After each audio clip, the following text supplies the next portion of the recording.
there's a lot of misconceptions around what's causing a coercive controller to behave the way they do. And these misconceptions then feed into decisions that are not safe for children. So, for example, we tend to think that the abuse is happening because there's some sort of personality clash between the perpetrator and the victim. Perhaps the victim is even causing their own abuse, we might mistakenly think, because they're provoking the perpetrator into being abusive.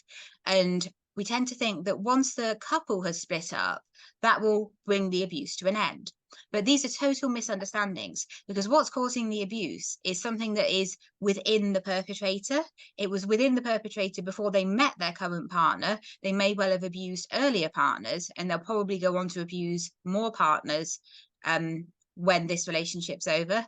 There's something fundamentally within the perpetrator that is causing the abuse. So the abuse is probably not going to stop when the relationship ends, and the perpetrator still poses a big danger. And can still be causing a lot of harm.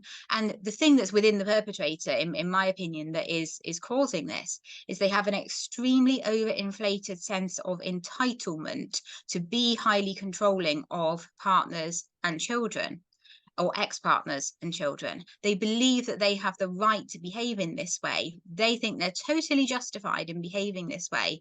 And unfortunately, because the responses from our society to perpetrators are often very weak, that they really don't face any consequences, often society then reinforces to the perpetrator, yeah, you do have the right to behave this way, because actually we're not going to do anything effective to stop you. And we'll perhaps even join in with making excuses for you. You know, we'll perhaps join in with the narrative that your partner was the one who was at fault, which the perpetrator believes. And so often society joins in with that, sadly, and says that it was somehow the victim's fault that they were provoking what happened to them just by exercising their human rights to freedom and safety and to not be being abused.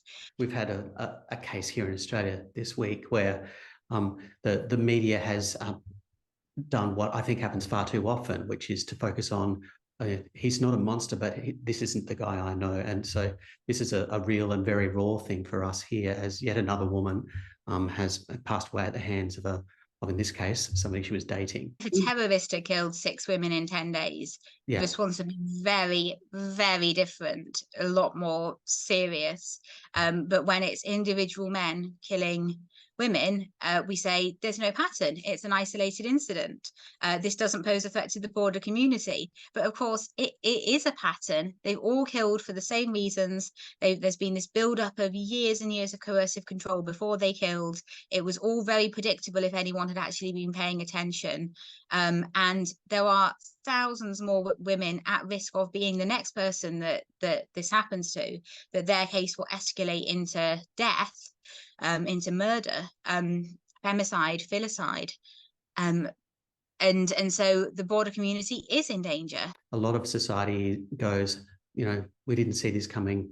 This was nobody could have predicted, but nobody could have predicted, and it happens 50, 60 times a year in Australia. So absolutely, we at Challenge DV completely and utterly agree that this is preventable, predictable, but we as a society have to stand up together. Culturally, it's so tough to turn around some of this stuff because these problematic beliefs are still so common.